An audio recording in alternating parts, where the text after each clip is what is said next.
O problema é que vocês não lançam a semente na terra. Aprendam a lançar a semente na terra com a fé do jeito que vocês têm. Semeiam na terra essa semente. Como eu vou semear, Senhor? Diga para esta moreira, fala com ela. Em outro texto, Jesus diz para o monte, assa para colar. Ou seja, em os dois textos, Mateus e aí nesse texto de Lucas, Jesus está dizendo, fala, o poder está na minha palavra. A minha palavra tem todo o poder necessário, ela tem toda a fé. Dentro da palavra de Deus não existe só o poder, tem a fé também. Ela é espírito e vida. É por isso que Romanos 10:17 diz que a fé vem pelo ouvir e o ouvir pela palavra. Você ouve pela palavra. Depois que você ouve, você profetiza a palavra. Ao declarar a palavra, ao profetizar, você lançou a semente. Você está fazendo exatamente o que Jesus mandou, lançando a semente sobre a terra. A plantação vai aparecer? Vai. Há um tempo para isso?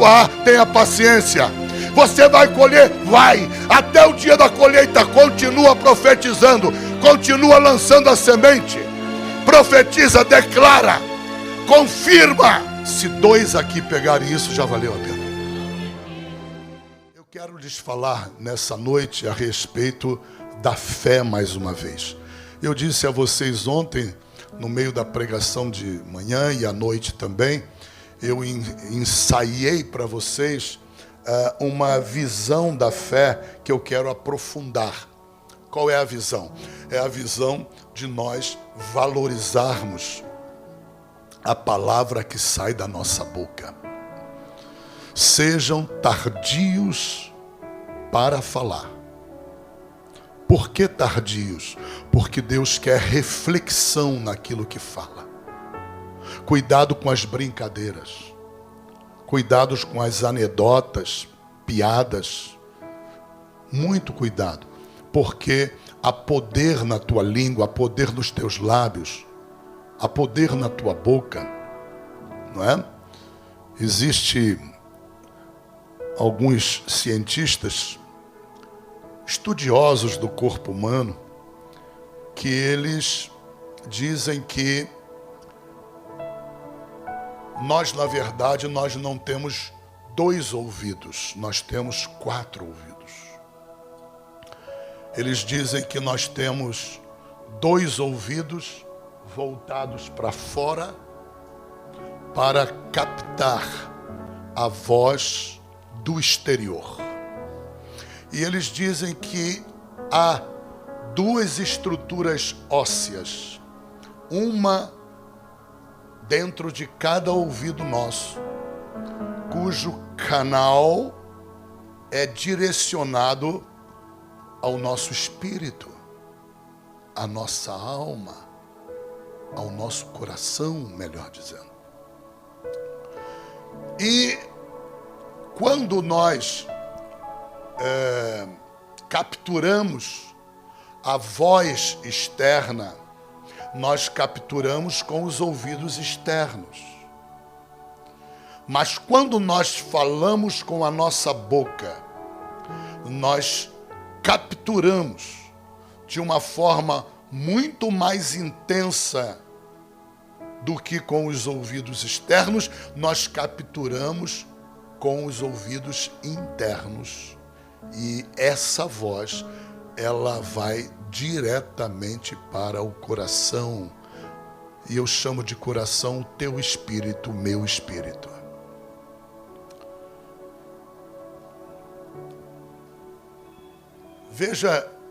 Veja bem, se você tiver um aparelho gravador de voz e gravar a tua voz, o aparelho, ele não vai gravar a voz interior, do ouvido interior. Esse abençoado, esse teu telefone escandaloso. Então, ele vai gravar a voz que é emitida para o exterior. Não sei vocês, às vezes eu converso isso com a minha mulher, ela diz que nunca percebeu nenhuma alteração, né? A voz que ela escuta quando ela fala, é a mesma voz que ela escuta com um aparelho de gravação gravando.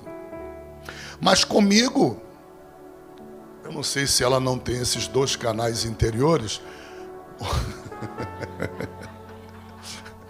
Eu não sei se a estrutura óssea da cabeça da pastora Vera só contemplou os canais exteriores, né?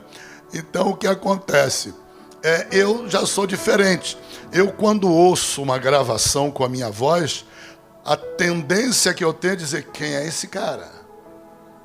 Eu não conheço. Não é esta voz que eu escuto. Você também, Jorge? Outra voz? Então tu é igual a mim, tem 4 ouvidos. Ok? Né? Minha mulher, ela foi abençoada apenas com 2 ouvidos. Aleluia, glória a Deus. Mais alguém além da pastora Vera? A Margarete também escuta a mesma voz? Não? Rapaz, tu ficou só, Vera. Tu ficou... Então, disse que é uma coisa comum nós não reconhecermos como nossa, exatamente nossa, aquela voz que está sendo gravada. Então veja, o teu espírito, perceba, ele não está escutando a voz do mundo exterior, ele está escutando a tua voz que é canalizada até o teu coração, até o espírito. Percebe? Isso é fundamental, essa compreensão. Por quê? Porque essa voz está imprimindo imagens no teu espírito. Talvez seja essa a razão de Provérbios, Salomão dizer que na nossa língua há o poder da vida e da morte. Por que razão? Porque ao falarmos alguma coisa com a nossa boca, ainda que estejamos falando para o mundo exterior, com os ouvidos interiores, estas palavras são canalizadas ao nosso espírito, imprimindo a imagem do que dissemos. Olha o problema.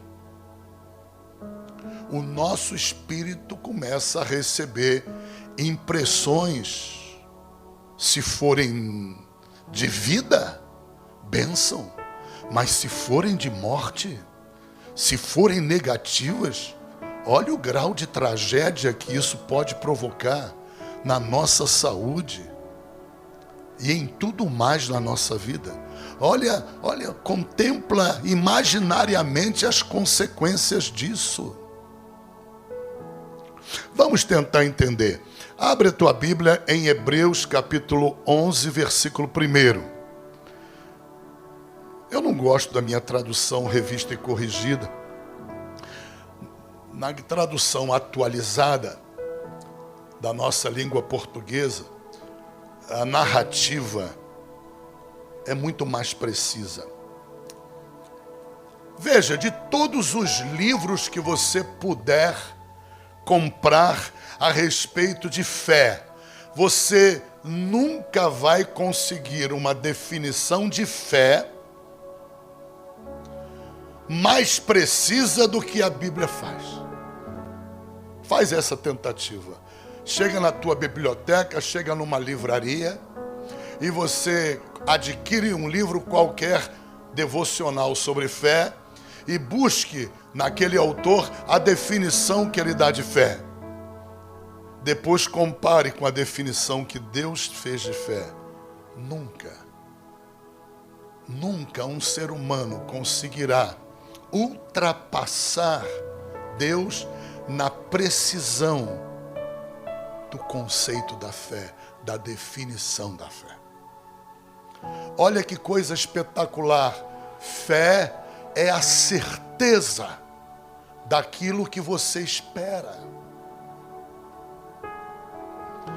Existe uma tradução em língua inglesa que eu ainda acho mais precisa do que essa. A tradução diz assim: fé é a substância daquilo que você espera. Aleluia. Há uma outra tradução que diz: fé é o título de propriedade daquilo que você não vê. Na nossa tradução está dizendo: é a prova do que não vê. A outra tradução diz: é o título de propriedade do que não vê. Há uma outra tradução, tudo no entorno do grego, tudo no entorno das palavras do original. Uma outra tradução diz: fé é a evidência do que você não vê. Em outras palavras, Deus está dizendo: você pode ter esperança. É normal termos esperança. Esperarmos alguma coisa boa acontecer, isso é esperança. Eu creio que Deus irá me abençoar, isso é esperança. Mas isso não é fé. Porque fé é certeza, não é esperança. Fé é a substância da esperança. A fé revela o conteúdo da esperança e dá a convicção de certeza. Isso é tão sério que Marcos capítulo 11, abram lá. Marcos capítulo 11, versículo 24. Marcos 11, 24. Jesus, através das suas próprias palavras, nos faz uma promessa maravilhosa. E é uma promessa sobre fé, não é sobre esperança.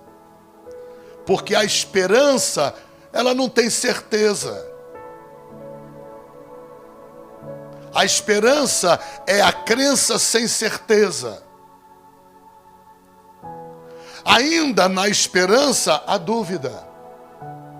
Na esperança cabe a dúvida, na fé não cabe. Fé e dúvida são antíteses. São coisas paradoxais, antitéticas. Se opõem.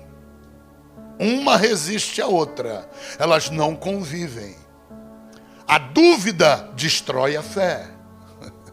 E a fé aniquila com a dúvida e a incredulidade. Dá para entender?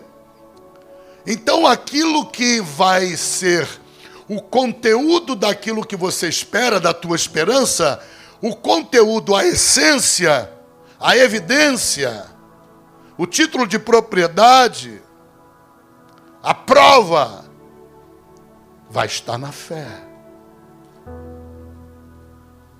Não é fácil ser crente e colocar isso em prática rapidamente. Para colocar em prática vai demorar um pouco. Depende de amadurecimento. Por isso que a maioria dos crentes desistem de pôr isso em prática. Para a mente deles, a tentação da dúvida é muito mais poderosa. A tentação de não crer tem mais poder do que a realidade que Deus mostra que ele tem que abraçar. Qual é a realidade? Versículo 24. Por isso vos digo que a maioria das coisas, não, tudo o que pedirdes orando. Já disse a vocês que eu não gosto da minha tradução. Tá bom? Veja, a nova tradução atualizada. Creiam que já o receberam e assim será com vocês. creiam que já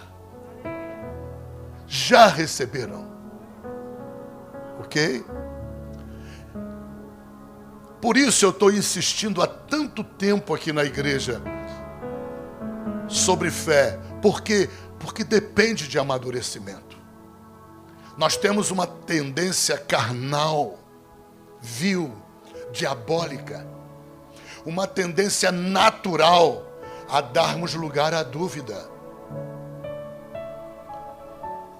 Para o imaturo é muito difícil chamar as coisas que ainda não são como se já fossem. Isso é alguma coisa que só o crente maduro consegue. Ou raríssimas exceções de crentes ainda iniciantes conseguirem fazer. É possível, porque Deus pode todas as coisas. Você olha para a atitude de fé que mais impressionou Jesus no Novo Testamento. Não foi a de um crente. Não foi de um judeu. Não foi de nenhum príncipe da sinagoga, nenhum escriba, fariseu, saduceu, nenhum sacerdote, não foi. O único ser que conseguiu impactar Jesus com uma compreensão tão verdadeira, tão real do significado da fé, foi um centurião romano. Eu não sou digno que tu entres na minha casa. Eu também sou autoridade. Ele reconhecia a autoridade de Cristo. Uau! Jesus ali suando a camisa, pregando fé há 1 ano, 2 anos. E nada de entrar fé na cabeça dos judeus. E ele falando, explicando. O Velho Testamento ensinando 2000 anos sobre fé. Nada conseguia fazer os judeus entenderem o que é fé. Agir com fé. Aí vem um ímpio, centurião romano, que era adestrado na noção de autoridade. Reconhece a autoridade espiritual de Cristo. Só aí já passou à frente do judaísmo todo. Ele vem para Jesus e diz: eu reconheço, eu tenho autoridade. Eu digo para um soldado: faz isso, ele faz, ele me obedece. Eu sei que tu tem autoridade. Tu não precisa ir na minha casa. Eu nem sou digno de tu entrar na minha casa. Diga apenas uma palavra. Jesus fala: chega, para, acabou, chega. Estou aqui há 2 anos ficando rouco, falando. Ninguém em Jerusalém entende, ninguém em Cafarnaum, ninguém em Betsaida, ninguém na Judéia, ninguém na Galileia. Me vem um ímpio. E Jesus diz isso. Jesus diz: nunca vi em Israel alguém com tamanha fé. Aleluia. Aleluia. Glória a Deus. Louvado seja o nome do Senhor Jesus. Então nós precisamos discernir esse mistério, porque à luz das palavras de Cristo, fé é alguma coisa que materializa a esperança no hoje. Fé é alguma coisa que pega a tua esperança e transforma em materialização. Dá substância à tua esperança. Faz com que você possa, sem ser louco, sem estar com problema psiquiátrico, olhar para frente, não ver nada, nenhum sinal com os olhos físicos,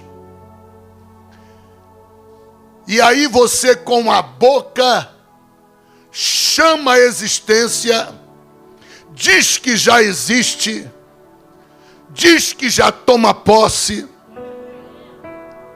chama a existência, aquilo que você não vê, aquilo que ainda não é, como se já fosse. Isso é fé. Isso não é esperança. Acabou de deixar de ser esperança para ser fé. Entenda em nome de Jesus Cristo. Essa substância, ela é a prova. Como é que Deus fez o mundo, irmãos?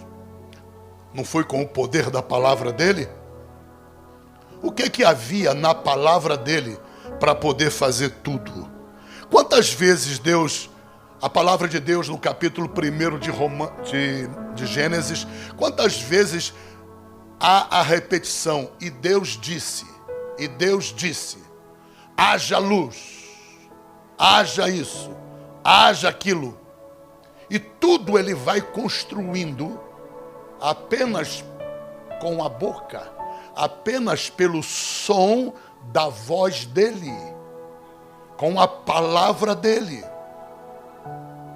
Tudo que é visível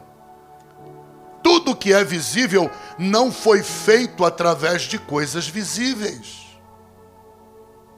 Nada do que é visível foi feito de coisas visíveis. Está lá na Bíblia. Tudo que vemos foi feito, foi construído através do invisível. Isso é fé. Isso é fé. O poder de Deus estava aonde? Em que parte de Deus? E no princípio criou Deus os céus e a terra era sem forma e vazia, o Espírito de Deus pairava sobre a face das águas. Até aí nada. De repente vem o versículo 3, e Deus disse, haja luz. Pum. Tudo é feito a partir do invisível. A partir de que parte de Deus? Foram as mãos de Deus que fizeram?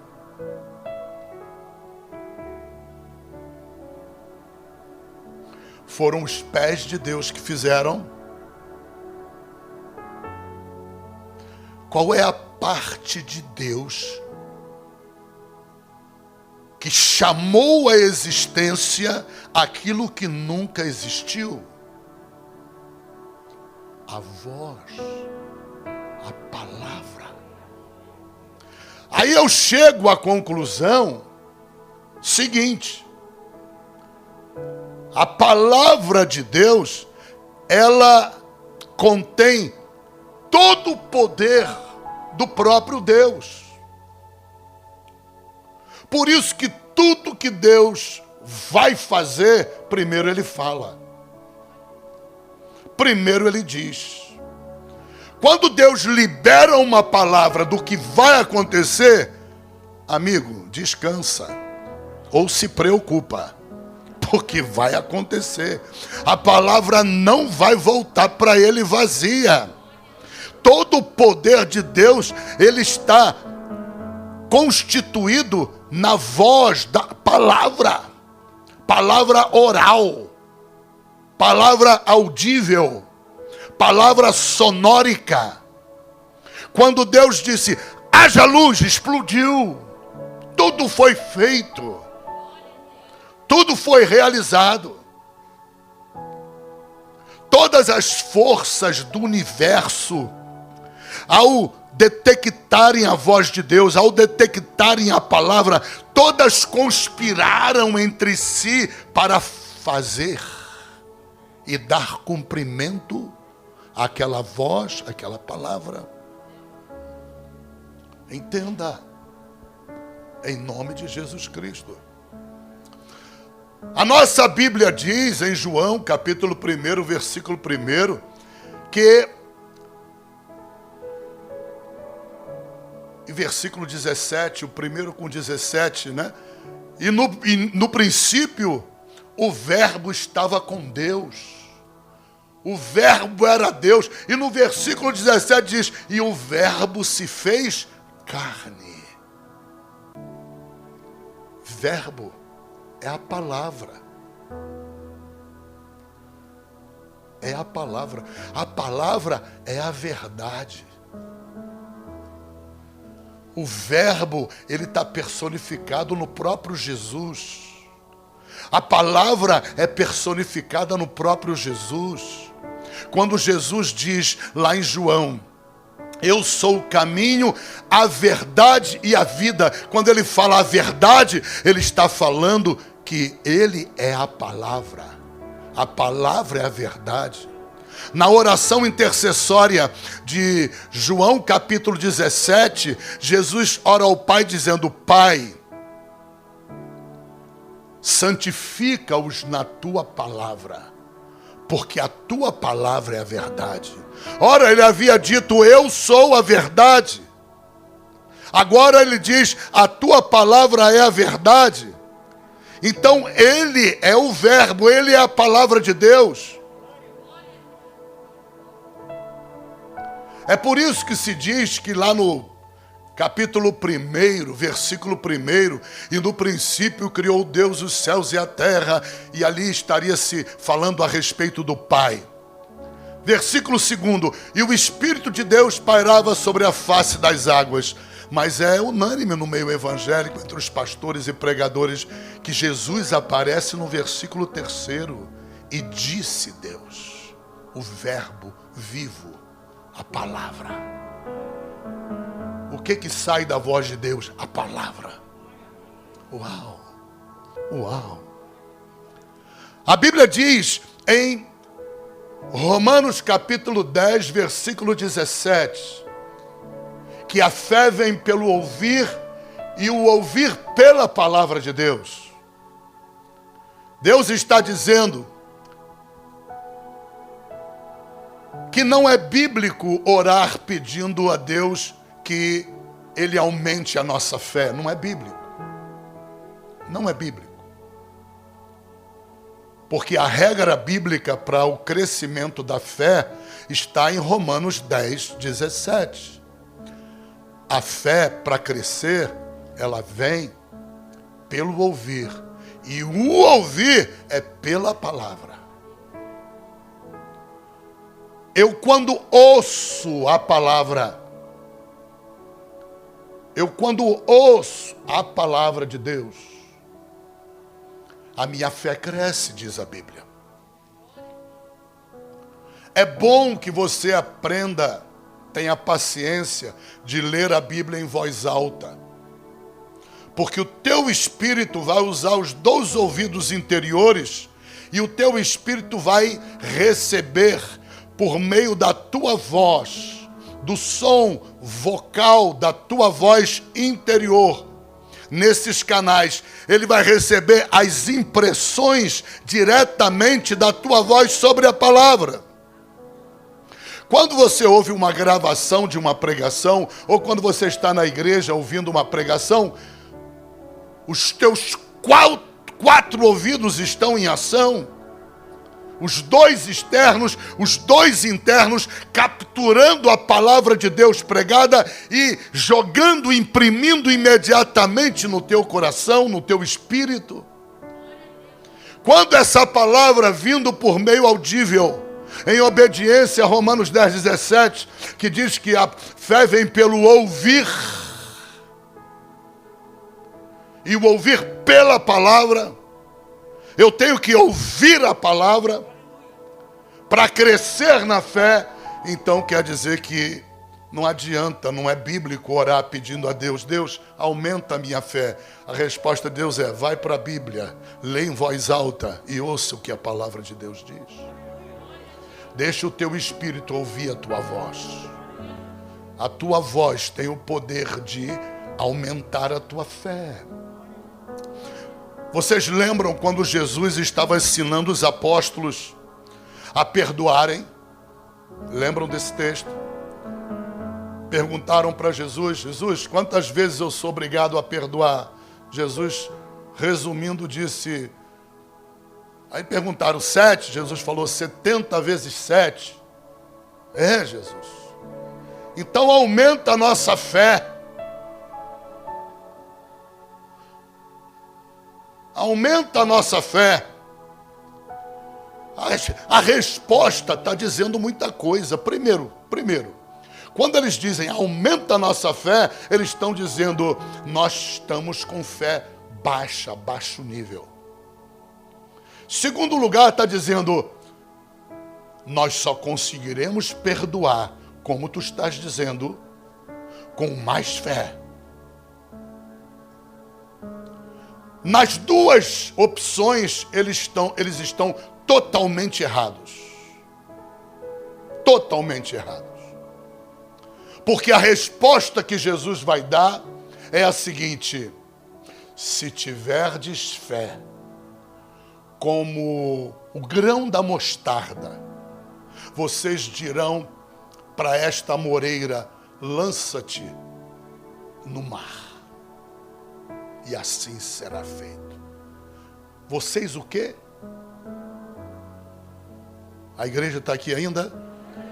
Vocês o quê? Dirão. Vocês dirão. Vocês falarão. Vocês abrirão a boca para dizer com a língua, com os lábios. Vocês dirão. Mas se vocês tiverem fé como o grão da mostarda. Qual é o segredo do grão da mostarda? Há 2 segredos. Primeiro segredo é que quando Jesus está falando desse grão, ele está se referindo a uma semente de uma planta. Ele está dizendo, basta ter uma fé como uma semente.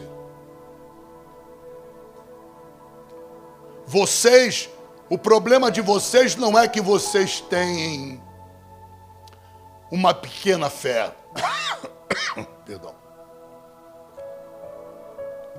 O problema não é que vocês têm pequena fé. O problema não é quantidade de fé. Com a fé que vocês têm, vocês conseguirão perdoar. O problema é que vocês não usam a fé como semente. Uau! Uau! Isso é profundo, isso é lindo. Jesus pega a menor das sementes. Se ele usa a menor das sementes, óbvio que ele está dizendo que a quantidade de fé deles é suficiente.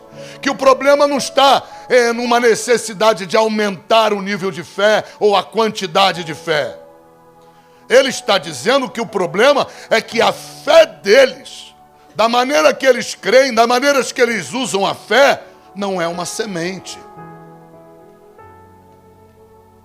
Porque o grão da mostarda é a menor de todas as sementes.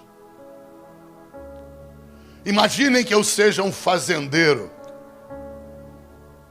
Eu posso orar, jejuar, eu posso me cobrir com sacos cinza, eu posso fazer um propósito com Deus, fazer um voto com Deus.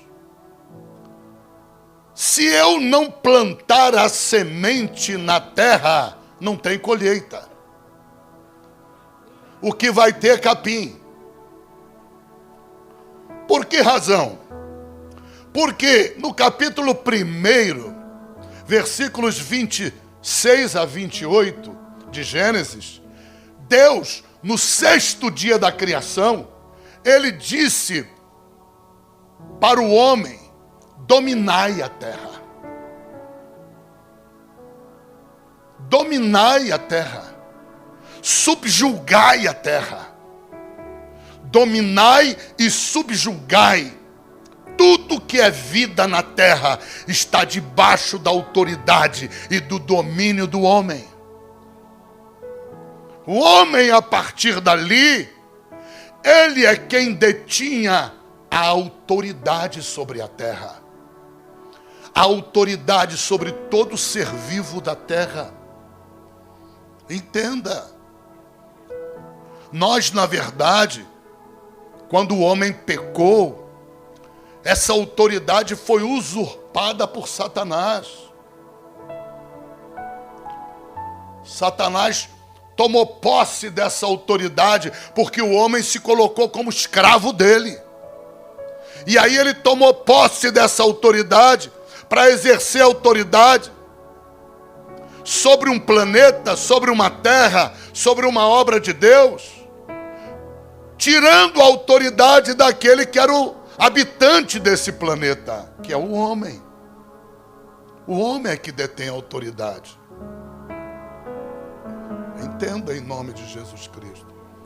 É fundamental compreender que se nós temos o domínio, e Jesus na cruz restaurou essa autoridade, nos devolveu essa autoridade,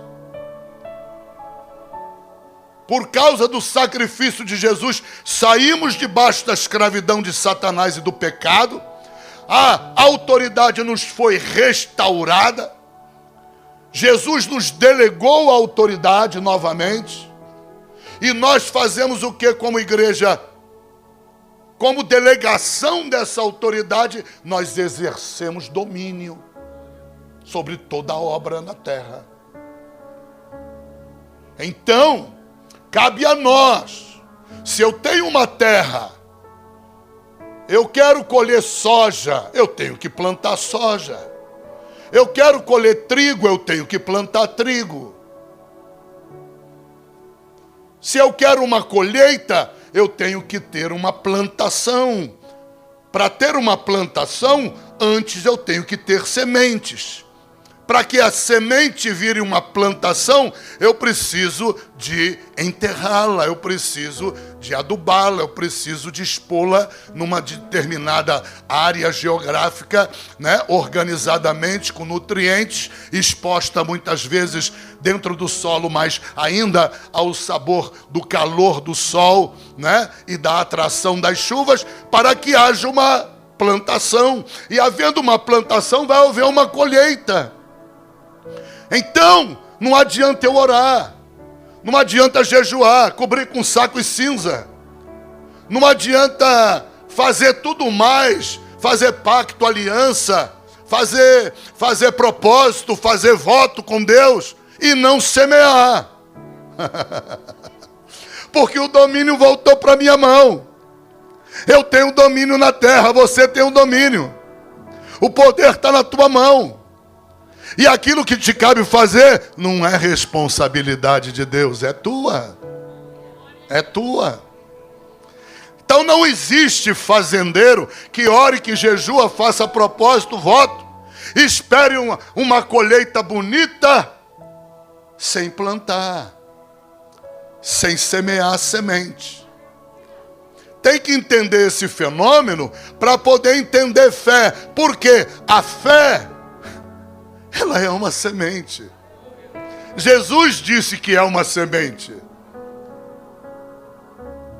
O que Deus fez lá em Gênesis foi semear com a palavra dele. Ele saiu jogando a semente, tum, tum, tum, na palavra dele. A palavra era de Deus. Na palavra dele havia um conteúdo de fé e de poder. Ele jogou a palavra no seu poder. A fé liberou o poder da palavra e a palavra construiu. Ele semeou na terra. Ele semeou no universo. A semente da sua palavra. É por isso que Jesus, quando vem responder a oração deles, Senhor, aumenta a nossa fé. Jesus disse, o problema de vocês não é falta de fé. O problema de vocês aqui não é, já foi, mas aqui não é falta de fé.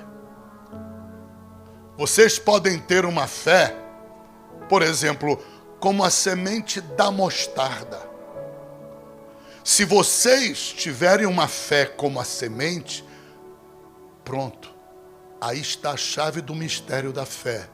É a fé como semente. Vocês dirão.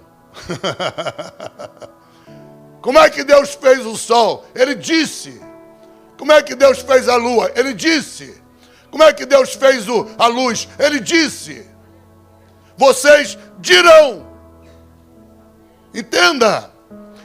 Não é ato exclusivo de Deus, é nosso. Deus chamou as coisas que não existiam à existência. Ele chamou, haja luz. Que luz? Não existia luz. Não existia luz. Ele chamou as coisas que não existiam como se já fossem, existissem. Entende? É isso. Esse é o trabalho da fé. O trabalho da fé é chamar aquilo que não existe como se já fossem.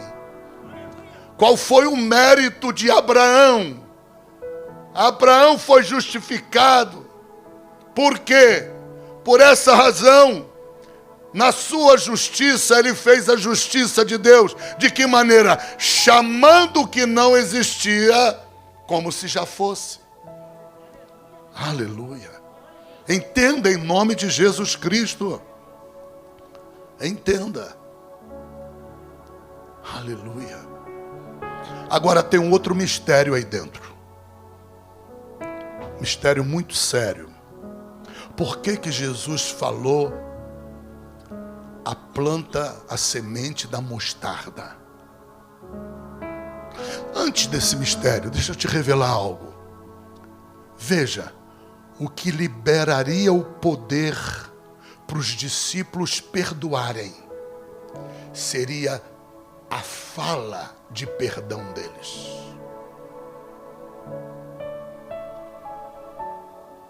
Quando nós perdoamos com os lábios, crendo e chamando à existência aquilo que não existe, como se já fosse, tipo fazendeiro, ele põe a semente, desaparece a semente e ele vai embora dizendo, essa plantação vai ser linda. Eu vou colher muito trigo, eu vou colher muita soja, eu já estou vendo com os meus olhos essa fartura, é essa atitude que tem que ter o crente. Isso é chamar as coisas que não existem como se já fossem. Até a semente desapareceu. O que que ficou como semente na boca do fazendeiro? As palavras. Palavras de quê? De Deus. De Deus. Entenda em nome de Jesus Cristo. Quando nós usamos a nossa palavra da nossa boca em voz audível, repetindo a palavra de Deus, consagrando a palavra de Deus, a promessa de Deus, nós estamos chamando à existência aquilo que ainda não existe e tratando como se já existisse. Através da boca, nós temos o poder muito semelhante ao poder de Deus. Fomos feitos à imagem e à semelhança. Entenda. Você talvez diga, mas pastor, Deus é Deus, nós somos seres humanos. Não.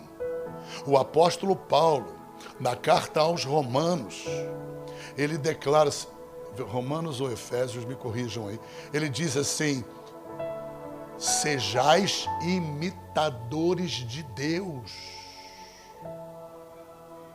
Nós temos que ser como Jesus. Quem mais imitou Deus do que Jesus? Ninguém. Jesus diz no Evangelho de João, tudo que eu faço, eu primeiro vejo Deus fazendo. Ou seja, ele está dizendo, eu apenas o imito. O apóstolo Paulo diz: vocês têm que ser semelhantes a Jesus, vocês têm que imitarem Deus. Vocês têm que imitarem Deus. O que Deus fez, trazendo à existência o que não existem, esse poder ainda permanece na palavra de Deus até hoje. E assim como Deus liberou esse poder com a voz dele, você precisa imitá-lo e liberar com a tua voz. Meu Deus, como é difícil os crentes pegarem isso. É muito difícil. É o que há de mais difícil na Bíblia. É fazer o crente entender e pôr em prática no dia seguinte isso. O crente tem um hábito de pedir 10 anos, pedir 15 anos, pedir, e não profetiza. Não transforma em palavras a fé. Não tem atitude de reagir àquilo que deseja como se já existisse. É incapaz de fazer uma oração e dizer: Pai, eu profetizo, Senhor, que eu tomo posse disso. Eu sei que eu vou ser testado pelo teste do tempo. Eu sei que isso ainda não se manifestou, mas antes de se manifestar, eu já uso a minha fé para dizer que eu creio que isso já existe, tu já me deu, tu já colocou na minha posse. Esta minha palavra, Senhor, é o título de propriedade. Essa minha palavra é a evidência daquilo que eu não vejo. Ela é a prova do que eu não vejo, mas ela é a certeza do que eu espero. Aquilo que eu falo, porque você está plantado na palavra. Na palavra de Deus. Na mesma palavra que Deus usou para fazer tudo que é visível. Ele chamou as coisas que não eram, que não existiam ainda, como se já fossem. É o que você tem que fazer. Sempre. Parar de ficar só o demônio do inferno, que é o dadá. É o pior demônio do inferno, é o tal de dadá. É só dadá, mais nada. Cadê o poder da palavra? Sepultaram. Cadê o poder de Deus na palavra? Sepultou tudo. Cadê o poder de Deus na palavra que sai da tua boca? Sepultou também. O crente sepulta tudo para ficar no que é mais cômodo. É mais adaptável à preguiça de raciocinar, de ler a Bíblia, estudar. É mais adaptável à preguiça ficar no dadá. Botar tudo no colo de Deus, quando Deus já disse: dominai a terra, subjugai-a. Não, estou cansado, estou preguiçoso. Me dá, Senhor. Faz tudo que é para... Eu já fiz tudo, rapaz. Larga de ser preguiçoso, infeliz. Profetiza. Chama a existência. Usa a tua boca. Há poder de vida e de morte na tua boca. Semeia. Semeia a palavra. Semeia a minha palavra. Lança a semente sobre a terra. Lança a semente. Se não lançar semente sobre a terra, tu nunca vai ver a bênção. Não bota no colo de Deus o que é para você fazer. Seja maduro, amadureça. Peça menos e agradeça mais. Quando você pedir algo para Deus, nutra no teu coração certeza que você quer. Certeza de que a palavra de Deus diz que é teu direito. Você fez isso na hora da conversão? Fez ou não fez? O que dizia a palavra? Confessa Jesus Cristo como Senhor. O que tu fez? Você crê que Jesus Cristo é Senhor? Eu creio. Tu não viu Jesus Cristo nenhum? O que tu fez? Chamou a existência aquilo que ainda não existia.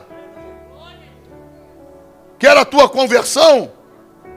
Que era o senhorio de Cristo sobre a tua vida? Não existia senhorio nenhum. O senhor da tua vida era o diabo, da minha vida também era o diabo. Você usou a boca.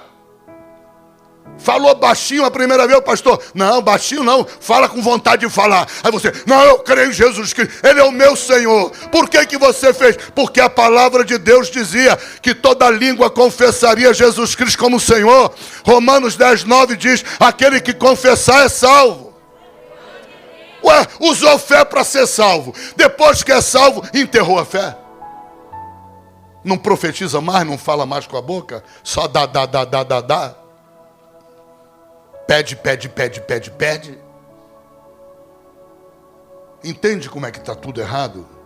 E eu sou obrigado a repetir isso aqui 1000 vezes. Quanto for necessário. Pega essa gravação, leva para casa e ouça. Vamos ao mistério da mostarda, para encerrar agora. Olha aqui. A mostarda, ela tem... Só um segundinho. A mostarda, ela tem uma característica que nenhuma planta tem. Por isso Jesus selecionou ela. Todas as plantas, de um modo geral, você faz o que se chama de polinização cruzada. Você pega uma orquídea, já percebeu quantos tipos de orquídeas existem? O que é aquilo? Polinização. É um processo que os especialistas usam para cruzar uma planta com a outra.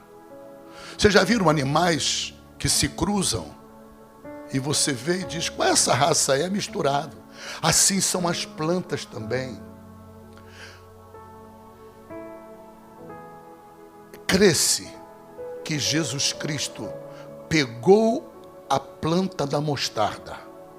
Por essa razão, ela não admite a mistura. Ela não admite mudança. Você não pode polinizá-la de forma cruzada para gerar uma outra. Ela não admite. O que é que isso significa no mundo espiritual? Isso tem um significado explosivo naquele texto. Jesus estava dizendo para eles o quê? Basta ter fé como a semente. O problema não é, Senhor, aumenta a minha fé. Não, a medida de fé vocês já têm. O problema é que vocês não lançam a semente na terra. Aprendam a lançar a semente na terra com a fé do jeito que vocês têm. Semeiam na terra essa semente. Como eu vou semear, Senhor?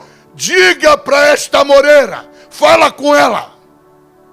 Em outro texto, Jesus diz para o monte, passa para colar. Ou seja, em os dois textos, Mateus e aí nesse texto de Lucas, Jesus está dizendo, fala. O poder está na minha palavra. A minha palavra tem todo o poder necessário. Ela tem toda a fé. Dentro da palavra de Deus não existe só o poder, tem a fé também. Ela é espírito e vida. É por isso que Romanos 10:17 diz que a fé vem pelo ouvir e o ouvir pela palavra. Você ouve pela palavra. Depois que você ouve, você profetiza a palavra. Ao declarar a palavra, ao profetizar, você lançou a semente. Você está fazendo exatamente o que Jesus mandou. Lançando a semente sobre a terra. A plantação vai aparecer? Vai. Há um tempo para isso? Tenha paciência. Você vai colher? Vai. Até o dia da colheita, continua profetizando. Continua lançando a semente. Profetiza, declara. Confirma. Aleluia. Se 2 aqui pegarem isso, já valeu a pena. Se 2 pegarem, já valeu a pena. Deus já fica feliz. Porque isso é uma tragédia no meio cristão. As pessoas, pelo princípio da preguiça, elas se entregam ao dadá e pronto. Lá, e diz que tem fé. Confundem fé com esperança. Jesus pegou a mostarda, Porque ela não muda. Ela entende o mistério, ela não muda. A tua fé não pode mudar. A palavra que você lançou tem que ser uma convicção enraizada. Tem que ser algo que você morra por aquela crença. Tem que ser algo que você definiu. A Bíblia é muito clara quando ela diz: aquele que pede sabedoria, não peça duvidando. Não duvide. A dúvida mata a tua fé. A dúvida destrói com a plantação. A dúvida faz você não colher nada. Por isso Jesus foi de forma específica. No meio de milhões de plantas na terra, ele pega aquela que não admite a polinização. Não tem mudança. Se você lançar a palavra da tua boca sobre a terra, de joelho dobrado em oração, com gratidão a Deus já, sem ver nada, chamando à existência as coisas que ainda não existem, agradecendo a Deus, você é capaz de obter tudo que você precisar em oração. Tudo. Jesus foi claro, tudo. Marcos de novo.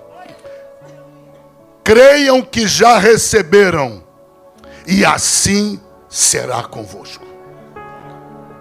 Falem, crendo que já receberam. Falem, emitam a voz, crendo que já receberam. Não é mudinho, não. Fala, teu espírito tem que ouvir, tem que imprimir no espírito. Para de preguiça, abra a tua boca santa e fala, declara, profetiza, confessa, faz a confissão. Lembra do dia da tua conversão? Você teve que confessar de voz audível na frente da igreja. Repete aquele ato. Se aquilo produziu a tua salvação, imagina o que não produz tudo mais. O que é maior do que a tua salvação? Nada. Se o maior já foi feito por uma simples confissão audível com a voz do som da tua boca, e você só alcançou a salvação porque você semeou a semente da mostarda, semeou sem mudança, não deixou a dúvida te titubear. Pronto, cheguei ao limite. Vamos encerrar em nome de Jesus. Cheguei ao limite. Peguem essa gravação, guardem na alma de vocês, põem em prática em nome de Jesus Cristo. E vocês verão milagres na vida de vocês, para a glória de Deus.